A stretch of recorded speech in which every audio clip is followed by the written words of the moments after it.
Ladies and gentlemen, it's currently December 13th, 2024, and today is massive for two reasons. Number one, yesterday, Gukesh D from India became the youngest ever person to become the world champion of chess at just 18 years old, defeating the champion Ding Liren. And I decided it would be quite interesting to look at, have I ever played him on chess.com? And the answer is yes. Not only have I played against Gukesh, I've played him 5 times. In fact, I won one of those games. So today I would like to show you these games. There is one unexpected plot twist that I will tell you about. And the second reason today is a very big day. I've been talking about it for a while. Today, I'm launching my new educational platform, Chesly 2.0. This is me at the United States National Chess Championship up to 3rd grade. And this is also me. I learned how to play chess the year before that, when I was only 7 years old. And now, this is me.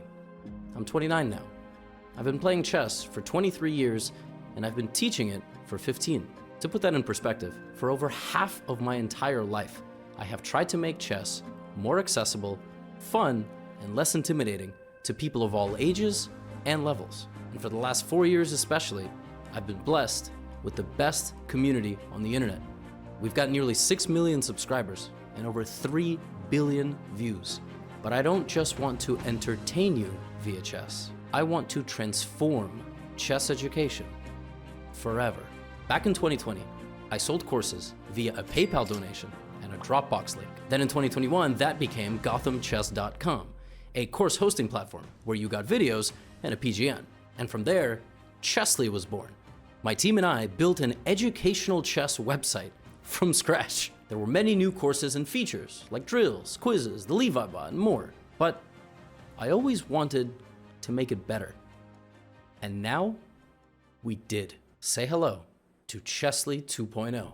We completely redesigned the entire website, including the learning interface. And now, with just one monthly or annual membership, you unlock access to every single course and every single learning tool. Folks, I know subscriptions are not for everybody. Sometimes it feels like literally everything you touch is a subscription.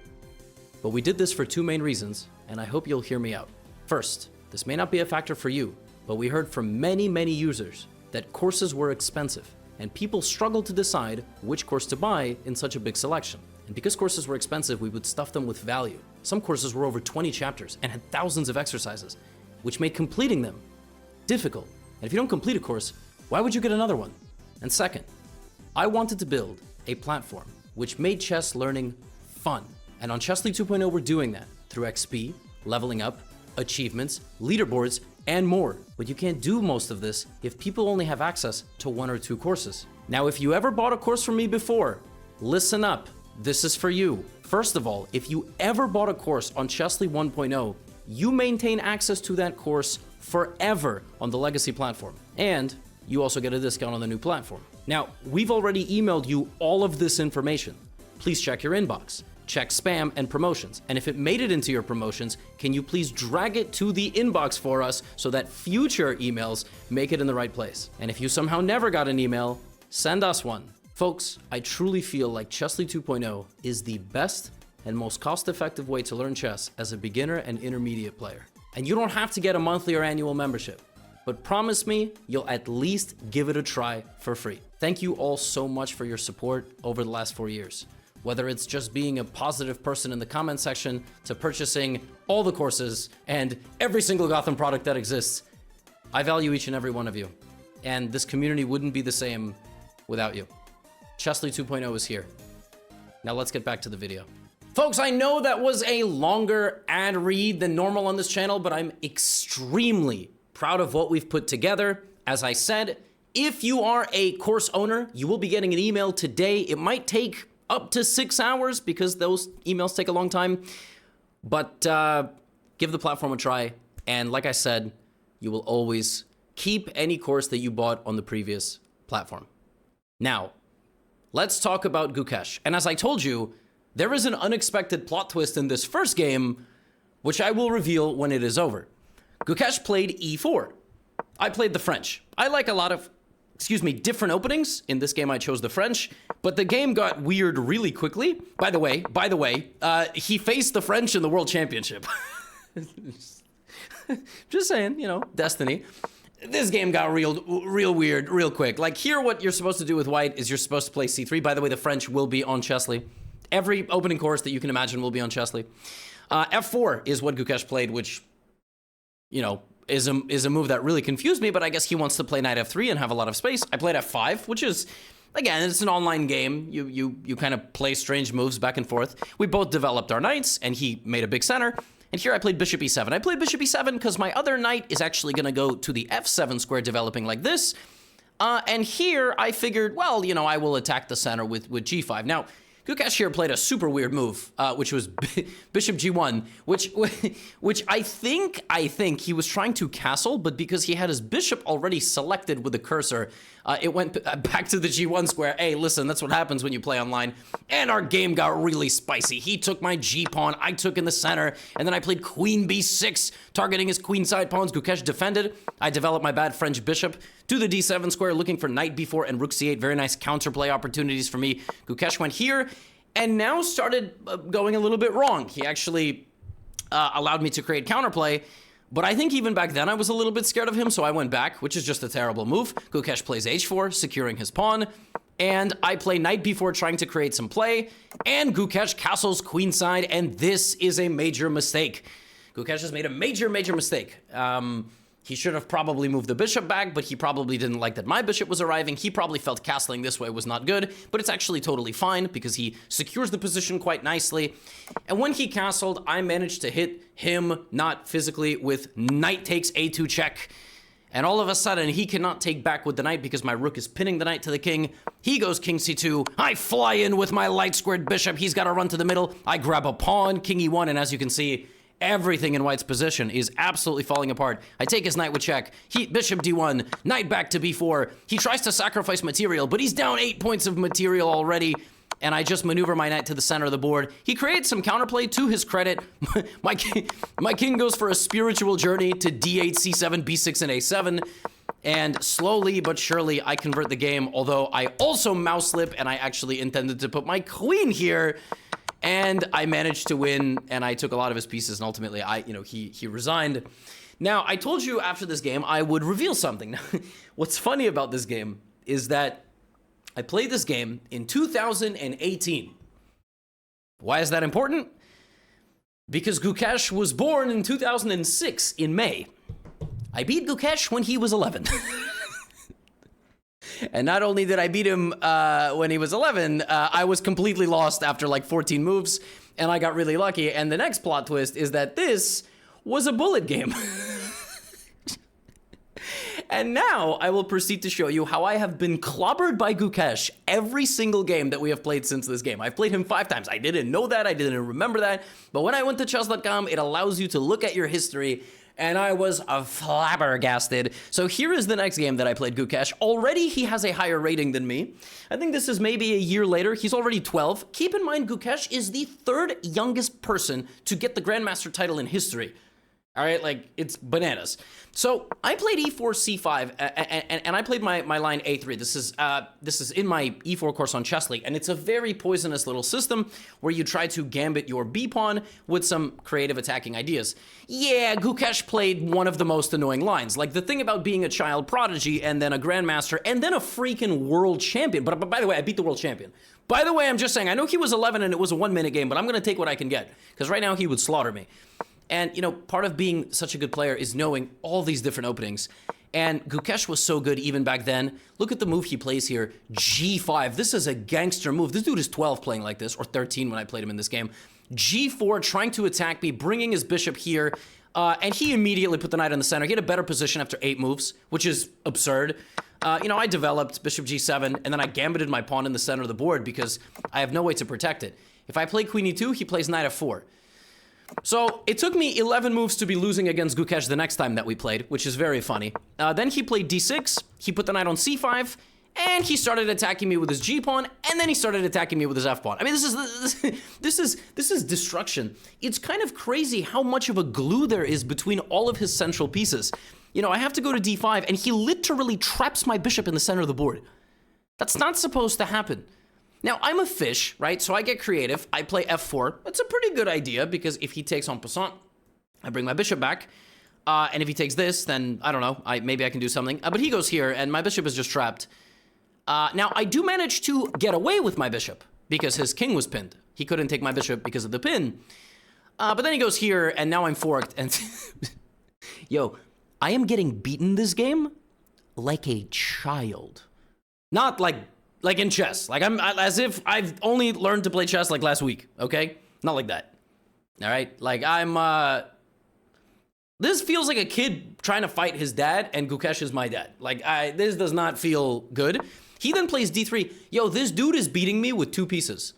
Like, he hasn't touched the back row at all. And then he takes all my pieces and my rook, and then he trades the knight, and we've played 25 moves, and I am down 7 points of material, and Gukesh just goes here offering a queen trade, and I don't want to disrespect him, so I resign. If you're like, you know, below 1500 here, you can try to play on with white. The only way to win a position like this with white is if your opponent blunders or if you win on time. So if you really, really don't want to resign, you've got to try to keep the queen on the board, play quick moves, don't risk anything. Counterplay against the king is going to be really hard because there's no rook and bishop, so I resign. So the score is 1-1, you know? It's almost like the World Championship. And then we played a little bit later. This time Gukesh had the white pieces, and I mean, look, I'm going to play my favorite opening. I am playing the Caro Kann against the current sitting world champ. This is a 3rd game that we played against each other. He took like this. It was the exchange Caro Kann. I played here and G6. There's a lot of different lines. By the way, Caro Kann course on Chesly, now available. 1 membership gets you everything, right? So pretty cheap plan, launch price, or a course owner price. Just letting you know. Chess has never been more fun to study and more cost effective. Bishop D3, knight C6, I play 8, and he plays H3. Again, Gukesh plays one of the most annoying lines. The point is that now I cannot develop my light squared bishop. Had he gone knight F3, I would have been able to maybe play bishop G4. It's an idea in some positions. And the other idea of putting the bishop on G7 is that I want to play F6 and E5. This is kind of a sneaky system. I've played the system quite a bit. And after we both castle, I'm going to play F6 here and E5. That's the plan. Like, that is what I want to accomplish in the position. He plays rook E1, I play F6, and that is a big mistake. I cannot carry out this plan as long as white hasn't put the knight in front of the bishop. If white tries to play knight BD2, now F6 is very powerful because this bishop is a little bit lagging in development, and I get time to play E5. And now if white tries to play C4, I have a strike in the center. It's all about the move knight to D2, but back then I didn't know that. And that's what chess is all about. That's why you learn. He played here. Now I know this on autopilot, but back then I didn't. I just autopiloted. It's a blitz game. You know, I'm going to play knight F7, E5. But this version is worse because now he plays C4 instantly. And now I'm in trouble. I'm in trouble because my pawn's not yet on E5. If he can play C4 before I can play E5, I'm in trouble. The reason he doesn't play C4 here is because I never played E5. I never played F6. But the second that I weaken my light squares, right? Pawn play, strategic play, stuff you can also learn in the skills courses on the platform that I've promoted heavily. C4, I try to go here, and Gukesh brings the bishop back to the home square, which is such an epic move. It's so cool to sit here and be like, this dude became world champ. That's pretty legendary. Yeah, it's very special, you know, just watching him clobber me when he's like 12 years old. I play my plan, and Gukesh absolutely kills me. Like, it's not even, he takes my pawn, I try to create counterplay, and I lose. I lose because in this position, rook E7 or rook E8, and I cannot defend my king. Rook F, bishop here. Dude, Gukesh beat me like a drum. Like, I can't, this is mate. I am now, I didn't play great in this game, and already look, 2850 versus 2598. Dude is already 250 points higher rated than me. Here's a fun fact. This game was played after Gukesh turned 14. This game was played when Gukesh was 13. look at the ratings. Like, look at him just going up 150 points every time we check in, and look at me literally going down. That's a symptom of playing chess as an adult, as a title player. A lot of people, a lot of you, whether you study chess or not, you will improve. There is a natural plateau at certain points of the game, but, you know, it's just kind of crazy watching, like, a young man become the world champ, and I'm out here like, I'm 25.98. What a bozo rating. I mean, my goodness. By the way, we played 2 more games. Don't get it twisted. There were 2 more games, and I put up a fight in all these games, you know? Next time we played, I played D4. This time we actually have a rating kind of close to each other, all right? And this was a short little while after the previous game. So this time, I kept it solid, all right? I didn't do anything too stupid. I played D4, Knight F3, G3. By the way, this is a setup that Magnus Carlsen himself has played. And you try to play a Catalan. Gukesh copied me, right? He copied me all the way here. And now, in my older age, I know a bunch of things about this position. I know how to play it. I know kind of like the symmetrical Grunfeld's setups and so on. But, you know, instead of playing this move, I played Bishop F4, which is fine. But the way to be ambitious in this position is to try to play C4 and Queen B3. Gukesh plays, of course, the best move of the position, which is C5. Like, if you're going to put your bishop on the diagonal, it makes a lot of sense to play C5. I played solid. And when he played Knight C6, I kind of executed my plan, which was Knight to E5. But that's not the best plan. The Knight on C6 is actually quite bad, and now White can take on C5 pretty easily, because I have a lot of different tactics against this. Actually, putting the Knight on C6 is not the most accurate way to play the position, but instead of that, I give Gukesh a huge initiative, and now he completely equalizes with no problems.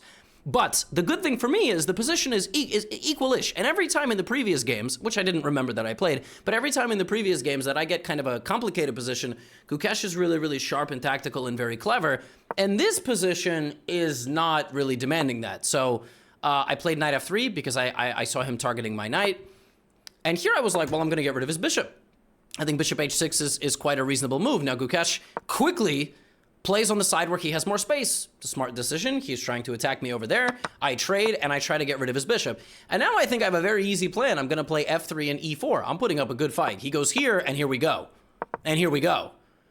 Now we're in business, because what you need to know is when a person attacks you on the other side of the board on a flank, if you can strike back in the center, it's very good. Now, if Gukesh were to take, you cannot leave me 2 pawns unopposed against knights like this.